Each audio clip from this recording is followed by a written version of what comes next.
বাংলাদেশের অন্যতম আলেমে দ্বীন শাইখুল হাদিস আল্লামা মামুনুল হক হাফিজাহুল্লাহ, তার সম্পর্কে দল মত নির্বিশেষে বিভিন্ন মুসলমান তার সম্পর্কে ভালো ধারণা পোষণ করে।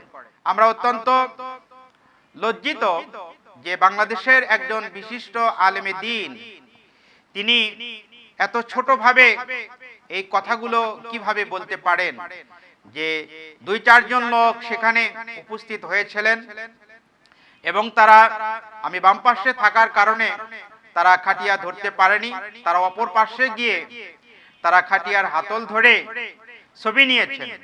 তার মানে কি আমরা এটাই বুঝে নিব যে বাংলাদেশ জামায়াত ইসলামীর নেতৃবৃন্দ এবং ইসলামী ছাত্র শিবিরের নেতৃবৃন্দ যারা এই জানাজায় অংশগ্রহণ করেছিলেন তারা শুধুমাত্র ছবি নেওয়ার জন্য, ছবি তোলার জন্য অথবা লোক দেখানোর জন্য এই জানাজার নামাজে অংশগ্রহণ করেছিলেন? বিষয়টা কি এইরকম? আমরা মনে করি বিষয়টি এইরকম নয়। আমাদের প্রত্যেকের মধ্যে রাজনৈতিক কারণে মতপার্থক্য রয়েছে, কিন্তু আমরা প্রত্যেকেই মুসলিম, আমরা ইসলামের অনুসারী। মুসলমানদের হৃদয়ে মুসলমানদের জন্য ভালোবাসা রয়েছে, আর সেই ভালোবাসার বহিঃপ্রকাশ জামাত ইসলামের নেতৃবৃন্দ, ছাত্র শিবিরের নেতৃবৃন্দ এই জানাজার নামাজের অংশগ্রহণের মাধ্যমে তারা দিয়েছেন বলে আমরা মনে করি।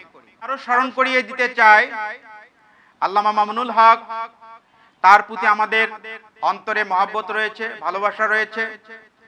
আমরা তাকে শ্রদ্ধা করি, সম্মান করি এবং আল্লাহ রাব্বুল আলামিনের কাছে তার জন্য নেক হায়াত কামনা করি এবং আল্লাহ রাব্বুল আলামিন যেন ওনাকে পরিপূর্ণভাবে দ্বীনের জন্য কবুল করেন। আল্লাহুম্মা আমিন। আসসালামু আলাইকুম ওয়া রাহমাতুল্লাহি তাআলা ওয়া বারাকাতুহু।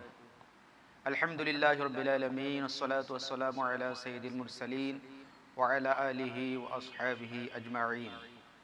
দেশে বা প্রবাসে যে যেখানে আছেন, ওয়াজ মিডিয়া বগুড়ার পক্ষ থেকে আমি মাওলানা মোহাম্মদ শরীফুল ইসলাম আপনাদের সবাইকে জানাই আন্তরিক শুভেচ্ছা এবং মোবারকবাদ।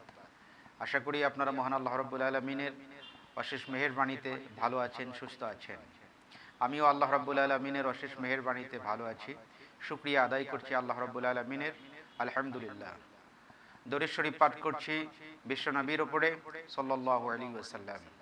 সম্মানিত ভাই ও বোনেরা, আপনারা জানেন বাংলাদেশের বিশিষ্ট আলেমে দ্বীন, হাটহাজারী মাদ্রাসার সাবেক মুহতামিম, ওস্তাজুল আসাতিজা আল্লামা শাহ আহমদ শফি রাহিমাহুল্লাহ ইন্তেকাল করেছেন। তার ইন্তেকালের পরে জানাজার নামাজে বাংলাদেশের বিভিন্ন প্রান্তর থেকে ধর্মপ্রাণ মুসল্লিরা অংশগ্রহণ করে। এমনকি বাংলাদেশের বিভিন্ন রাজনীতিবিদ, বিভিন্ন মতবাদের লোকজন তারা দল মতের ঊর্ধ্বে উঠে এ জানাজায় শরীক হয়েছেন এবং সকলেই আল্লামা আহমদ শফি রাহিমাহুল্লাহর জন্য অন্তর থেকে দোয়া করেছেন। যারা হযরতের জানাজায় অংশগ্রহণ করেছেন, আমরা সকলের দীর্ঘায়ু, সুস্বাস্থ্য এবং তাদের সর্বাঙ্গীন মঙ্গল কামনা করছি। আল্লাহ রাব্বুল আলামিন তাদের সকলকে যেন হেফাজত করেন। আল্লাহ রাব্বুল আলামিন যেন তাদের অন্তরের নেক দোয়াগুলো কবুল করেন। আল্লাহুম্মা আমিন। সম্মানিত ভাই ও বোনেরা, আপনারা ইতিমধ্যে জেনে গেছেন বাংলাদেশের অন্যতম আরেকজন আলেমে দ্বীন শাইখুল হাদিস ইবনে শাইখুল হাদিস আল্লামা মামুনুল হক হাফিজাহুল্লাহ, তিনি আল্লামা আহমদ শফির লাশ বহন করার, অর্থাৎ খাটিয়া বহন করার ঘটনা প্রসঙ্গে বর্ণনা করতে গিয়ে তিনি বলেন, জানাজা শেষে আল্লামা আহমদ শফির খাটিয়া বহন করার জন্য বিভিন্ন লোকজন এগিয়ে আসে। আমি বাম পাশে ছিলাম, সেখানে বাংলাদেশ জামায়াত ইসলামীর 2-4 জন লোক তারা এগিয়ে আসে, কিন্তু আমি সেখানে থাকার কারণে তারা সেখানে খাটিয়া ধরতে ব্যর্থ হয়। তারা অপর পাশে গিয়ে তাদের একজন খাটিয়ার হাতল স্পর্শ করে এবং ছবি উঠিয়ে নেয়। এই ঘটনাটি বাংলাদেশে বর্তমান সময়ে সোশ্যাল মিডিয়ায় দারুণভাবে আলোচিত এবং সমালোচিত হচ্ছে। আমরা সকলেই জানি একজন মুসলিম, একজন মুমিন ব্যক্তি যখন ইন্তেকাল করে তখন তার জানাজায় অংশগ্রহণ করা অপর মুসলমান ভাইয়ের জন্য দায়িত্ব। শরীয়তের দৃষ্টিতে এটা ফরজে কিফায়া।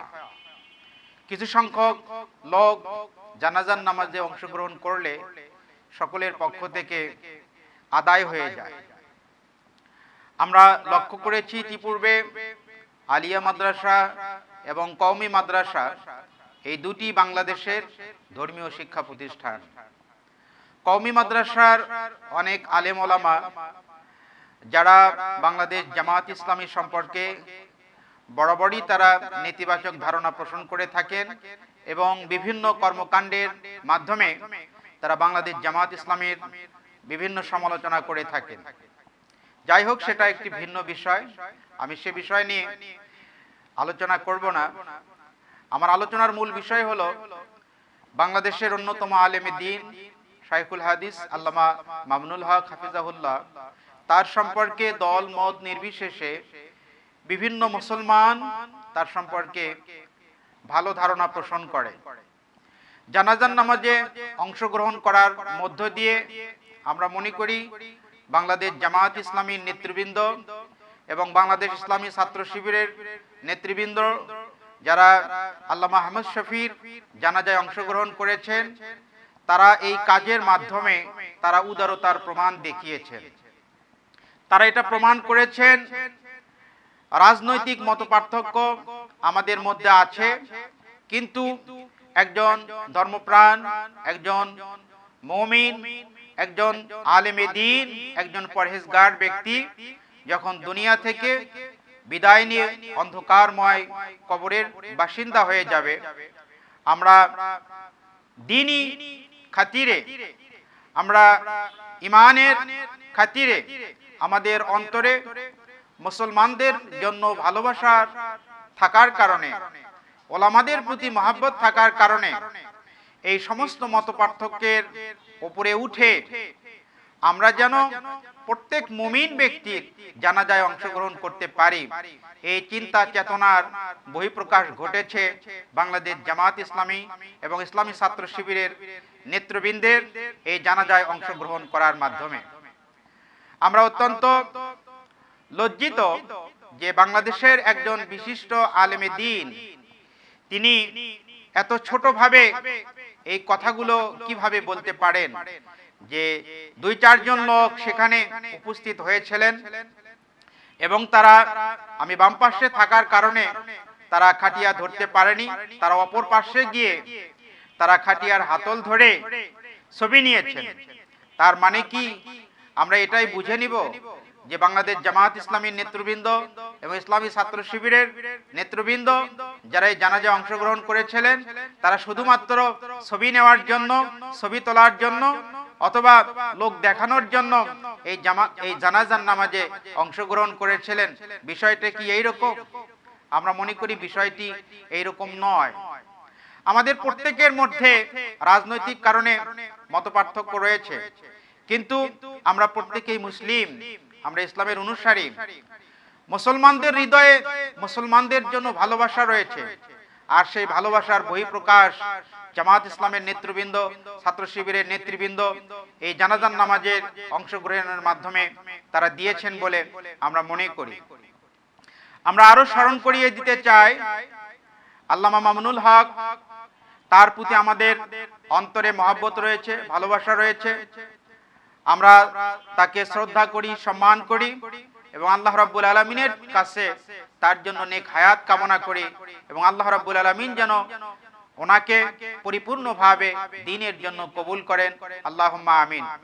হয়তোবা কওমির কিছু ওলামায়ে কেরামদের চাপের কারণে অথবা পরবর্তীতে কওমি অঙ্গনে তাকে নিয়ে হয়তোবা সমালোচনা হতে পারে, এই ভয়ের বা আশঙ্কার কারণে হয়তোবা তিনি এই কথাগুলো বলেছেন। এটি আল্লাহ রাব্বুল আলামিন তিনিই ভালো জানেন। কিন্তু একটি বিষয় আমরা পরিষ্কারভাবে বলতে চাই, জনাব শাহজাহান চৌধুরী তিনি বাংলাদেশ জামাত ইসলামের পক্ষ থেকে দুইবার জাতীয় সংসদের সংসদ সদস্য হিসাবে তিনি মানুষের পাশে ছিলেন। তিনি তার নিজ এলাকায় তিনি খেদমত করেছেন। তিনি দ্বীনের যেমন খেদমত করেছেন, পাশাপাশি রাষ্ট্রীয় দায়িত্ব তিনি পালন করেছেন। তিনি দলীয় মত এর ঊর্ধ্বে উঠে তিনি অত্যন্ত ভারাক্রান্ত হৃদয়ে আন্তরিকতার সাথে তিনি আল্লামা আহমদ শফির জানাজায় অংশগ্রহণ করেছিলেন। তিনি কোনো ছোট মাপের মানুষ নন যে সামান্য একটি ছবি নেওয়ার জন্য তিনি জানাজায় গিয়ে এই খাটিয়ার হাতল ধরবেন। এবং এটি আরো পরিষ্কার, আল্লামা মামুনুল হক হাফিজাহুল্লাহর চাইতে জনাব শাহজাহান চৌধুরী তিনি বয়সে অনেক বড়। শুধু তাই নয়, আমরা জানি শাইখুল হাদিস আল্লামা আজিজুল হক রাহিমাহুল্লাহ, আল্লাহ পাক তাকে জান্নাতুল ফেরদাউসের মেহমান হিসাবে কবুল করুন। শাইখুল হাদিস আল্লামা আজিজুল হক রাহিমাহুল্লাহর সাথে শাহজাহান চৌধুরী তিনি রাজনীতি করেছেন। তিনি তার সমসাময়িক সময়ের একজন রাজনীতিবিদ। তাহলে এইরকম একজন বর্ষিয়ান রাজনীতিবিদ বাংলাদেশের একটি ইসলামিক দলের যিনি প্রতিনিধিত্ব করেন এবং যিনি বাংলাদেশের জাতীয় সংসদের দুইবার সংসদ সদস্য হিসেবে সুনাম সুখ্যাতির সাথে দায়িত্ব পালন করেছেন, এমন একজন মানুষ জানাজায় অংশগ্রহণ করেছেন, এটা তার উদারতার প্রমাণ দেয়। সুতরাং আমরা অপরকে শ্রদ্ধা সম্মান করতে শিখি। আমরা যেন সংকীর্ণ মন মানসিকতার কারণে কাউকে তুচ্ছ তাচ্ছিল্য না করি। আমরা যদি জানাজায় অংশগ্রহণ করার কারণে কাউকে তুচ্ছ তাচ্ছিল্য করি, ছোট করে দেখি, তাহলে দেশ এবং জাতি এই সমস্ত আলেম ওলামাদের কাছে তারা কি শিখতে পাবে, এই বিষয়টি আমাদের সকলের বিনয়ের সাথে ভাবার জন্য আমি আন্তরিকভাবে অনুরোধ করছি। প্রিয় ভাই ও বোনেরা, রাসূল করিম সাল্লাল্লাহু আলাইহি ওয়াসাল্লাম একটি হাদিস ইরশাদ করেছেন, ইমাম তিরমিজি রাহমাতুল্লাহ আলাইহি এই হাদিসটি বর্ণনা করেছেন। আল্লাহর নবী সাল্লাল্লাহু আলাইহি ওয়াসাল্লাম ইরশাদ করেছেন, লাইসা মিন্না মান লাম ইয়ারহাম সগীরানা ওয়া লাম ইয়াকির কাবীরানা। আল্লাহর নবী বলেন, সে আমাদের দলভুক্ত নয় যে বড়দের, যে ছোটদের স্নেহ করে না, ছোটদের ভালোবাসে না, মহব্বত করে না, এবং যে বড়দের সম্মান করে না, শ্রদ্ধা করে না। অর্থাৎ ইসলামে আল্লাহ রাসূল সাল্লাল্লাহু আলাইহি ওয়াসাল্লাম তার অনুসারীদেরকে ছোটদেরকে স্নেহ করতে বলেছেন, ছোটদেরকে আদর মহব্বত করতে বলেছেন, বড়দেরকে শ্রদ্ধা সম্মান করতে ইসলাম শিখিয়েছেন, আল্লাহর নবী আমাদেরকে শিখিয়েছেন। আমরা বিভিন্ন উলামায়ে কেরাম, বিভিন্ন দলকে আমরা সমর্থন করতে পারি, ইসলামী দলকে সমর্থন করতে পারি। এমনকি আমাদের মধ্যে অনেক উলামায়ে কেরাম প্রত্যক্ষভাবে বিভিন্ন রাজনীতির সঙ্গে আমরা জড়িত, কিন্তু একটি দলের কোনো একজন আলেমে দ্বীন, একটি মাদ্রাসার একজন মুহতামিম, বাংলাদেশের একজন বিশিষ্ট আলেমে দ্বীন যখন ইন্তেকাল করবে, তখন তার জানাজার নামাজে শুধুমাত্র তার দলের লোকেরাই অংশগ্রহণ করবে, অথবা তার মাদ্রাসার লোকেরাই অংশগ্রহণ করবে, অথবা তিনি যে দল সমর্থন করেছেন সেই দলের নেতা কর্মী তারাই শুধু অংশগ্রহণ করবে। এই শিক্ষা কি ইসলাম আমাদেরকে দিয়েছে? এই শিক্ষা তো আমাদেরকে ইসলাম দেয়নি। একজন কওমি মাদ্রাসার ছাত্র আলেম যদি ইন্তেকাল করে, শুধু কওমি পড়ুয়া আলেম ছাত্ররাই তার জানাজায় অংশগ্রহণ করবে? সেখানে কি স্কুল, কলেজ, আলিয়া মাদ্রাসা, ইউনিভার্সিটি থেকে লেখাপড়া করা কোনো মানুষ অংশগ্রহণ করবে না? একটি রাজনৈতিক দলের একজন নেতা, একজন কর্মী যদি ইন্তেকাল করে, শুধুমাত্র সেই দলের নেতা কর্মীরাই শুধু জানাজায় অংশগ্রহণ করবে? অন্য কোনো দলের নেতা কর্মীরা কি অংশগ্রহণ করবে না? ইসলাম কি আমাদেরকে এই বিষয়টি শিক্ষা দেয়? আমি সকলের কাছে উদাত্ত আহ্বান জানাবো, রাজনৈতিক মতপার্থক্য আমাদের সকলের মধ্যে ছিল, আছে এবং থাকবে, কিন্তু রাজনৈতিক মতপার্থক্য থাকার কারণে আমরা যেন বড়দেরকে শ্রদ্ধা করতে ভুলে না যাই, আমরা যেন ছোটদেরকে স্নেহ করতে ভুলে না যায়, কারণ ইসলাম আমাদেরকে শিক্ষা দেয়, আল্লাহর নবী আমাদেরকে শিক্ষা দেয় বড়দেরকে শ্রদ্ধা করতে, ছোটদেরকে সম্মান করতে। আসুন আমরা আল্লাহ রাব্বুল আলামিনের কাছে দোয়া করি, আল্লাহ রাব্বুল আলামিন শাইখুল ইসলাম আল্লামা আহমদ শফি রাহিমাহুল্লাহকে জান্নাতুল ফিরদাউসের উচ্চ মাকাম দান করুন। পাশাপাশি আমাদের ওলামায়ে কেরামদের মধ্যে ইসলামী যে সমস্ত দল রয়েছে বাংলাদেশে, তাদের মধ্যে যে সমস্ত মত পার্থক্য রয়েছে, আল্লাহ রাব্বুল আলামিন যেন আমাদের সকলের অন্তর থেকে এই মত পার্থক্যগুলো দূর করে দেন, আমাদের সকলের হৃদয়ে সকলের প্রতি যেন ভালোবাসা সৃষ্টি করে দেন। আল্লাহ রাব্বুল আলামিন যেন আমাদেরকে তৌফিক দেন এই সবুজ ভূখণ্ডে আল্লাহর দ্বীন যেন আমরা প্রতিষ্ঠিত করতে পারি, আমরা যেন সকলে আল্লাহ রাব্বুল আলামিনের সন্তুষ্টি অর্জন করতে পারি, আমরা সকলেই যেন সকলের জন্য বেশি বেশি নেক দোয়া করতে পারি। আল্লাহ রাব্বুল আলামিনের কাছে সেই তৌফিক কামনা করে আমি এখানেই শেষ করছি। আসসালামু আলাইকুম ওয়া রাহমাতুল্লাহি ওয়া বারাকাতুহু।